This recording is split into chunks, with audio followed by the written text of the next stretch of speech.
여러분이 이 페이지를 조금 펴보시면 전체적인 주제가 뭐냐 하면은 예수님의 기도를 배우자입니다. 예수님은 위대한 선생이십니다. 그리고 예수님은 사람들의 선생 같지 아니하고 하늘로부터 오신 선생이십니다. 그리고 예수님은 다른 선생과 같지 않습니다.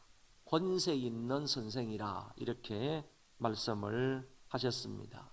그리고 예수님께서 친히 주와 선생이 되셨다라는 것을 말씀을 하셨습니다.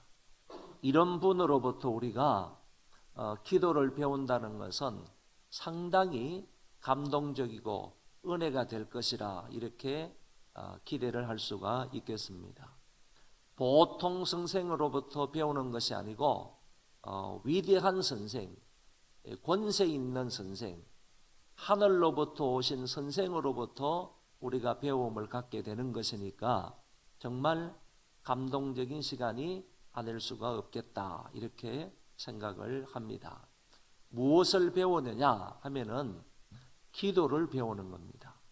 그래서 이번 자보기에는 전반기, 다시 말해서 2주 동안에는 예수님이 우리에게 기도를 가르쳐 주신 것을 통해서 우리가 기도를 배우는 것이고, 하반부에 가서는 예수님이 실제적으로 기도하신 것에 대해서 우리가 기도를 배우는 것입니다. 그래서 앞 2주 동안에는 예수님이 기도에 관해서 어떻게 가르쳐 주셨는가, 이 부분에 관해서 공감복음의 말씀을 중심으로 해서 기도를 배우게 될 거고, 그 다음에 하반부에 가서는 예수님이 실제적으로 엎드려 하나님 앞에 기도하신 것을 통하여서 우리가 기도를 또 배우게 되는 것입니다. 이렇게 해서 예수님이 기도에 관해서 가르쳐 주신 것과 그리고 예수님이 기도를 실제적으로 하신 것, 이 두 가지를 통하여서 우리가 기도를 배우게 되겠습니다. 모쪼록 이 한 달 동안 이 두 가지 내용을 통해서 우리가 주님으로부터 기도를 배울 때 정말 간절한 마음으로, 사모하는 마음으로 하나님의 말씀을 잘 들음으로 이번 기회를 통해서 기도를 잘 배우고 바르게 기도하며 또 주님처럼 기도해서 하나님의 응답 많이 받을 수 있기를 바라고, 무엇보다도 이후로는 하나님과 친밀한 그런 교제를 나눌 수 있는 주의 백성들 다 되시기를 바랍니다. 제자들이 예수님께 가서 그렇게 얘기를 했습니다. 세례 요한의 제자들이 그의 선생으로부터 기도를 배운 것처럼, 기도를 가르쳐 주신, 기도를 배운 것처럼 저희들에게도 기도를 가르쳐 주십시오. 다시 말하면 세례 요한이 그의 제자들에게 기도를 가르쳐 주신 것처럼 우리에게도 기도를 가르쳐 주십시오. 이렇게 얘기합니다.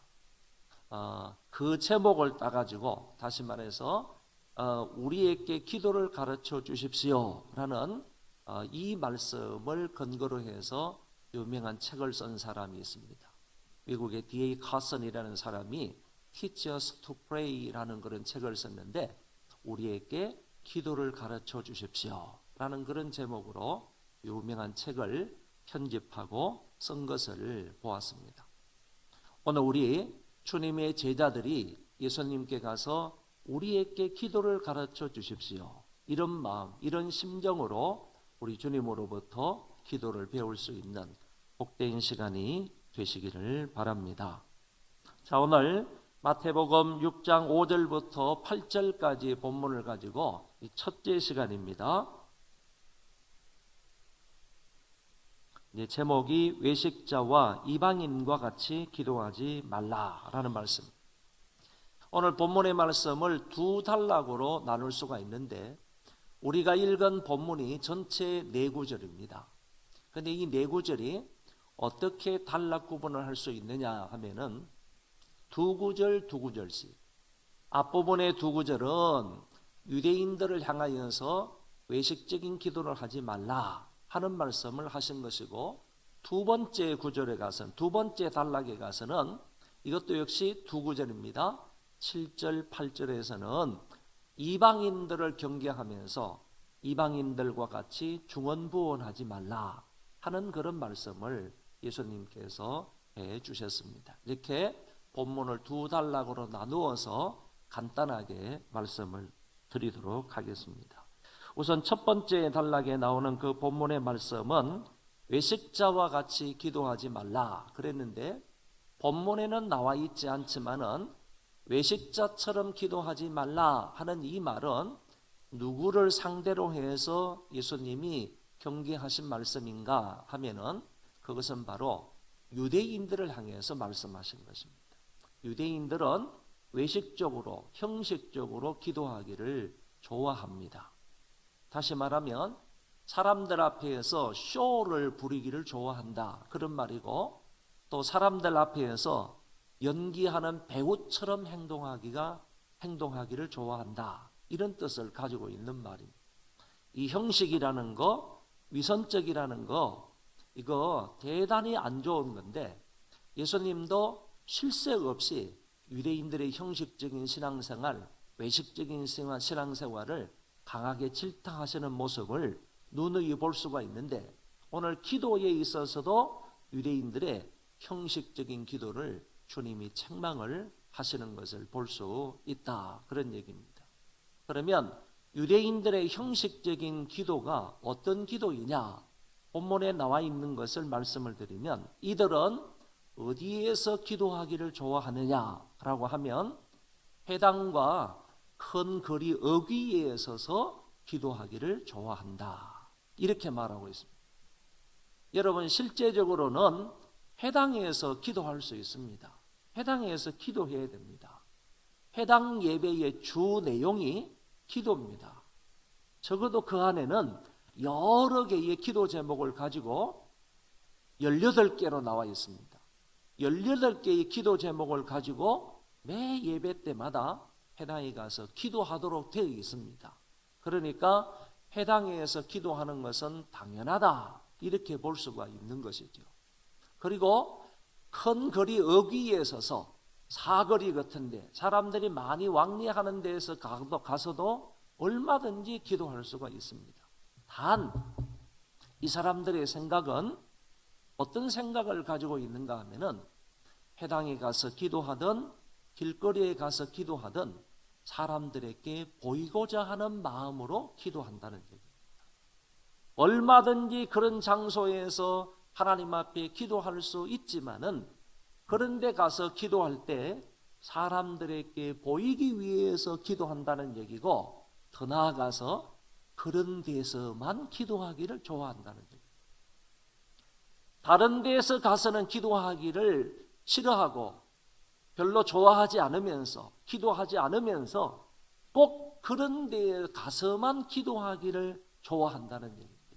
왜? 사람들이 많이 모이니까, 내가 기도하는 모습을 사람들에게 보일 수 있으니까. 보게 되면 저 사람 기도를 잘하는구나, 저 사람 기도를 많이 하는구나, 이렇게 칭찬과 인정을 받을 수 있으니까 꼭 그런 데 가서만 기도하기를 좋아하는 것을 가리켜서 유대인들의 외식적인 기도다 이렇게 말하고 있다 그런 얘기입니다.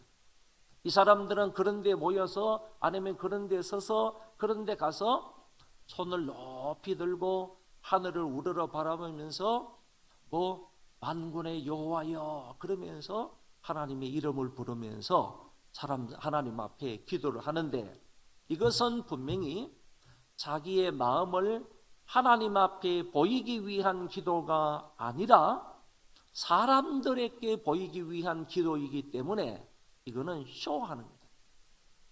이것은 하나님을 믿는 사람으로서 사람들에게 보이기 위한, 이거는 외식적인, 형식적인 행동이다 그런 얘기입니다. 그래서 예수님께서 유대인들처럼 외식적인 이런 기도를 하지 말라 이렇게 말씀을 하셨다는 것입니다. 그러면서 주님이 그런 사람들은 자기 상을 이미 받았느니라 라고 하셨습니다. 여러분, 자기 사항을 이미 받았다 하는 이 말은 무슨 말인가 하면은 자기들의 의도대로 되었다 그런. 자기들의 의도가 뭡니까? 많은 사람들이 지나가는 그 거리에서 하나님 앞에 기도한다고 하면서 사람들에게 보이기 위한 심정으로 기도한 것 아닙니까? 그래서 사람들에게 보여줬어. 그리고 원래의 의도가 사람들에게 보여줌으로 인하여서 칭찬을 받고자 이런 데서 모여서 이런 데서 하나님 앞에 기도를 드리는 것 아닙니까? 그래서 그 사람들로부터 이미 칭찬을 받았다는 얘기예요. 자기들의 의도대로 이미 사람들로부터 인정과 칭찬을 받은 것으로 끝났다. 그 다음으로 하나님 앞에 인정을 받거나 하나님 앞에 기도 응답을 받거나 하는 이런 데는 상관이 없이 자기 의도대로 사람들로부터 인정과 칭찬을 받는 것으로 자기 상을 이미 받았다. 땡이다. 끝났다. 예수님께서 분명하게 하나님으로부터 응답받을 것이 없고 하나님으로부터 인정과 하나님으로부터 칭찬받을 것은 없다 이런 얘기예요. 이미 자기 상은 받았다라고 주님이 말씀을 하셨다는 겁니다. 그러면서 그 유대인들의 외식적인 기도를 주님이 말씀하시기를, 처방하시기를, 대안을 마련하시기를, 너희들 골방에 들어가서 은밀한 중에 보시는 내 하나님께 기도하라. 유대인들의 외식적인 기도에 대한 처방으로, 대안으로 주님께서 골방에 들어가서 은밀한 중에 계신 하나님 앞에 기도하라. 여러분, 골방이라는 것은 대단히 중요한 말입니다. 제가 여기도 써놨지만은 한번 따라하겠습니다. 골방의 거리의 골방. 여러분, 골방은 실제적으로 장소적인 것을 말하고 있는 것 아닙니다. 그냥 아무도 잘 안 보이는 조그마한 다락방이라든지 이런 데 들어가 가지고 문을 꼭 닫고 하나님 앞에 기도하라는 말인가? 실제적으로는 그런 말이 아니다. 그런 얘기. 길거리에 골방도 있을 수 있다는 얘기입니다. 그러면 길거리에 골방이 되려면 어떻게 해야 되느냐? 거리의 골방이다. 아니면 골방의 거리다 하는 말이 무슨 뜻이냐 하면은 거리의 골방이다라는 말은 거리에서 기도를 하면서 길거리에서도 기도하면서 세상에 대해서는 마음을 닫는 거예요. 세상에 대해서는 여러 잡다한 생각들에 대해서는 마음을 닫아버리고 길거리에서 기도를 하지만은 그곳에서 하나님 앞에 내 마음을 열어놓는 것. 그거를 바로 거리의 골방이다. 이렇게 말하는 것이고, 골방의 거리다라는 말은 골방에 앉아 있으면서도 내 마음을 하나님께 열어두는 것이 아니라 골방이라는 장소에는 있지만은 내 마음을 세상을 향해서 열어놓는 것을, 이게 바로 골방의 거리라고 말합니다. 그래서 이런 의미로 본다면 예수님께서는 골방에 들어가서 은밀한 중에 보시는 내 하나님께 기도하라 하는 이 말씀은 장소적인 것을 의미하지는 않는다. 이렇게 볼 수가 있습니다. 어디에 가서 기도하든지 간에 여러분들의 마음을 세속적인 것, 세상적인 것을 향해서는 닫아버리고 그런 데에서는 마음 뺏기지 않고 오로지 내 마음을 하나님 앞에서 열어보일 때 그것이 바로 진정한 의미에서 골방에서 은밀한 중에 하나님께 기도하는 것이 된다. 그런 말씀입니다. 예수님께서 첫 번째 단락에서요, 제자들에게 이렇게 형식적인 기도를 하지 말라 하는 말씀을 해주셨습니다. 두 번째는 이방인들을 향해서 경계하시는 말씀인데 중언부언하는 기도를 하지 말라 그랬습니다.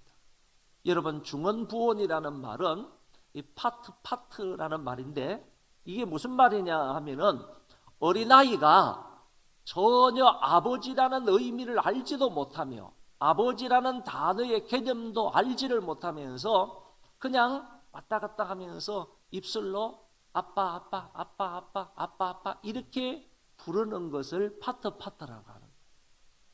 의미 없이 계속적으로 말하는 겁니다. 아이들은 의미 없이 계속적으로 말하는 그런 것을 파트라 이렇게 말하는데, 중언부언이라는 뜻이 바로 그런 뜻을 가지고 있는 낱말이다, 그런 얘기.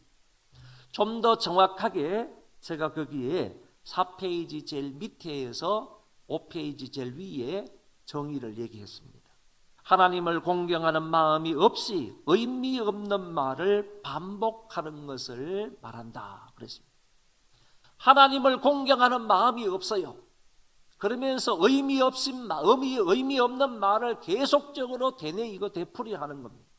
이런 말을 바로 중언부언하는 것이다. 단순히 기도하는 시간만 늘리며 말의 의미가 없어도 된다라고 생각을 하는 것입니다.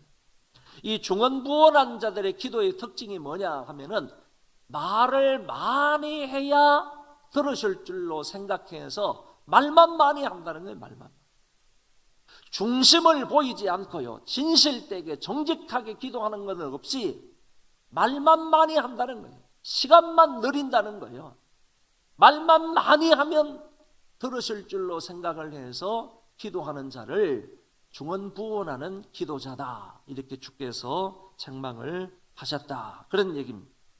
진실한 마음과 간절함이 없이 말을 길게 하고 그리고 오랫동안 앉아서 생각 없이 의미 없이 되뇌이는 그런 사람들을 바로 중언부언하는 사람이다 그랬습니다.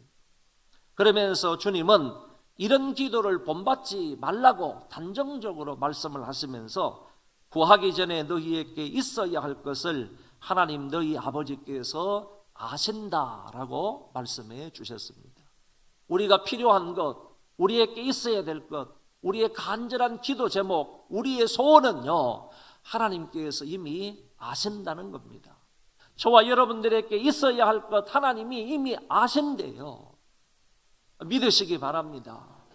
하나님은 저와 여러분의 필요를요, 우리에게 있어야 할 중요한 사항들, 중요한 것들은요, 이미 하나님께서는 우리보다도 더 잘 알고 계시다는 거예요.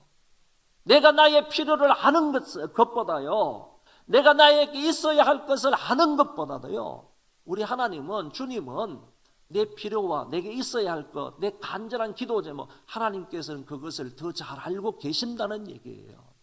그러니까 그 하나님 앞에 간절히 간구하며 진실되게 내 마음을 토로해 놓을 때 하나님께서 응답해 주신다라고 말씀을 하신 것입니다.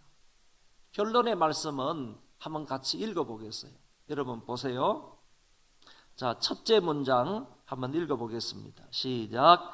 예수님은 기도하는 자세 또는 마음가짐에 대하여 대중적 관심과 은밀성 그리고 장황성과 단순함을 대조하여 말씀하셨다.